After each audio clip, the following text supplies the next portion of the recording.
Hello everyone, ये matrix matching का question है। इसमें आपको सॉल्व करके मैच करना है कॉलम 1 से कॉलम 2 में। ठीक है ना। तो पहला क्वेश्चन स्टार्ट करते हैं। एक ट्रायंगल एबीसी आपको दे रखा, 2b equal to a plus C दे रखा। ठीक है, तो सबसे पहले फर्स्ट पार्ट को सॉल्व करते हैं, ए वाले पार्ट को।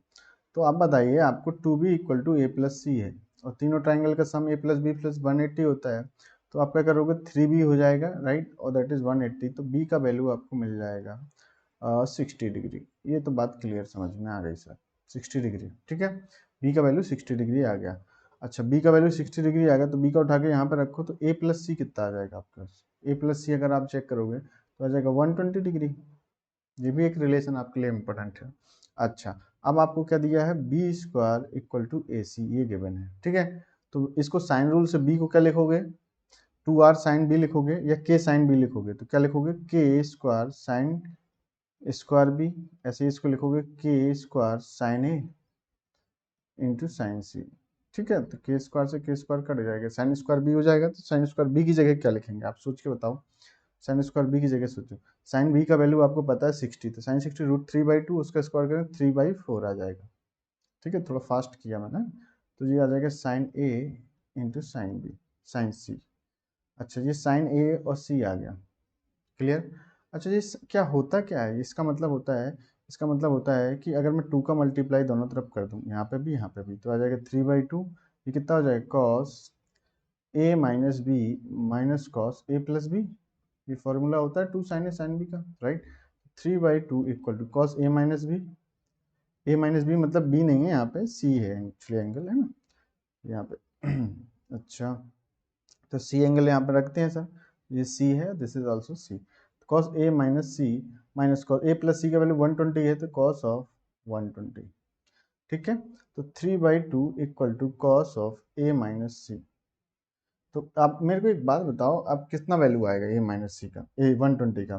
तो 90 प्लस 30 करोगे तो कॉस 90 प्लस 30 करोगे तो माइनस के साइन 30 ए आ जाएगा, माइनस के साइन 30 तो प्लस का 1/2 आ जाएगा। अच्छा, इसको उस तरफ करो तो कितना आ जाएगा, 3/2 माइनस 1/2 तो 1। तो कॉस ऑफ ए माइनस सी का वैल्यू आपको 1 आ जाएगा।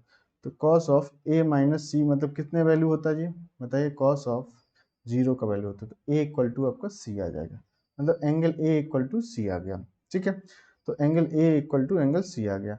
तो अब आपने नोटिस किया ए इक्वल टू सी हो गया, तो इसका मतलब कि वो बी के इक्वल है, तीनों एंगल्स आपस में इक्वल हैं, क्योंकि ए और सी का सम 120 है, उनका हाफ हाफ इक्वल है, तो 60-60 होंगे, तीनों एंगल इक्वल हैं, तो तीनों साइड भी इक्वल होंगी, राइट। तो अब आपको निकालना है इसका वैल्यू, राइट। तो तीनों साइड इक्वल हैं तो इसको रख दो। तो ए स्क्वायर यहाँ पे लिखोगे, ए प्लस बी प्लस सी, तीनों ए हैं तो इसको 3a हो जाएगा, और यहाँ पे करोगे तो 3a क्यू, राइट। तो 3a क्यू ऊपर नीचे से कैंसिल हो जाएंगे, तो ये 1 आ जाएगा। तो पहले वाले का आंसर 1, तो पहला वाला क्यू से मैच करता है, क्यू देखो ये 1, समझेगा, क्यू से मैच करके। अच्छा, 1 पहला वाला तो क्लियर हो गया। अब दूसरे वाले में क्या बोला बेटा, बी ऑप्शन में राइट एंगल ट्राइंगल है, ऐसा एक राइट एंगल ट्राइंगल है।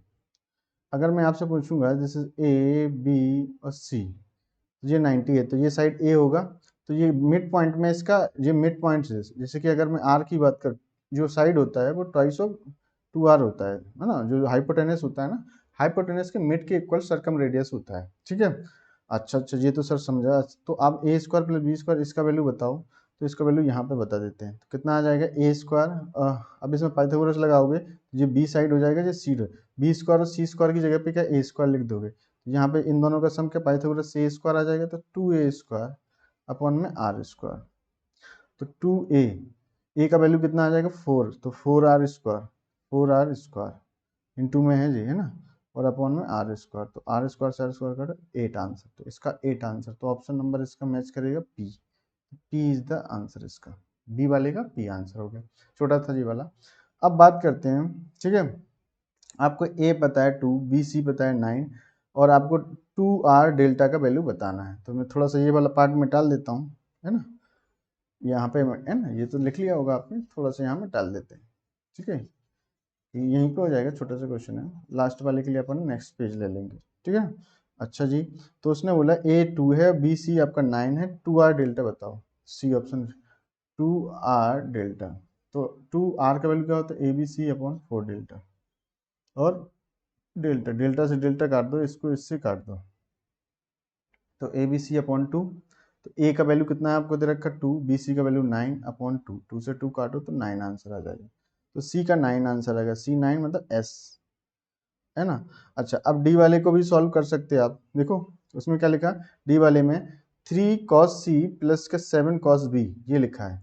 तो अगर 3 को क्या लिखोगे, 3 पता है क्या, b लिखा, 3 का मतलब क्या है b, ये b लिखा, b cos c लिखा हुआ है, प्लस 7 का मतलब क्या है c cos b, और ये पता है प्रोजेक्शन फॉर्मूला से ये a के इक्वल होता है, तो a का वैल्यू कितना है 7, तो ये 7 के इक्वल होगा। तो ऑप्शन 7 है क्या आपके पास, 7 ऑप्शंस, है ना।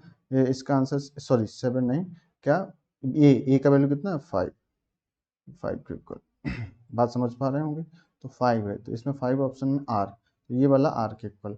तो पहले का क्यू पी एस आर, तो क्यू पी एस आर देखो, क्यू क्यू देखो, क्यू पहला ऑप्शन क्यू है, ठीक है, फिर उसके बाद पी है, तो बी ऑप्शन आप देखो, बी ऑप्शन आपका परफेक्टली मैच होता है। आई होप आपको ये समझ में आ गया होगा। Thank you so much.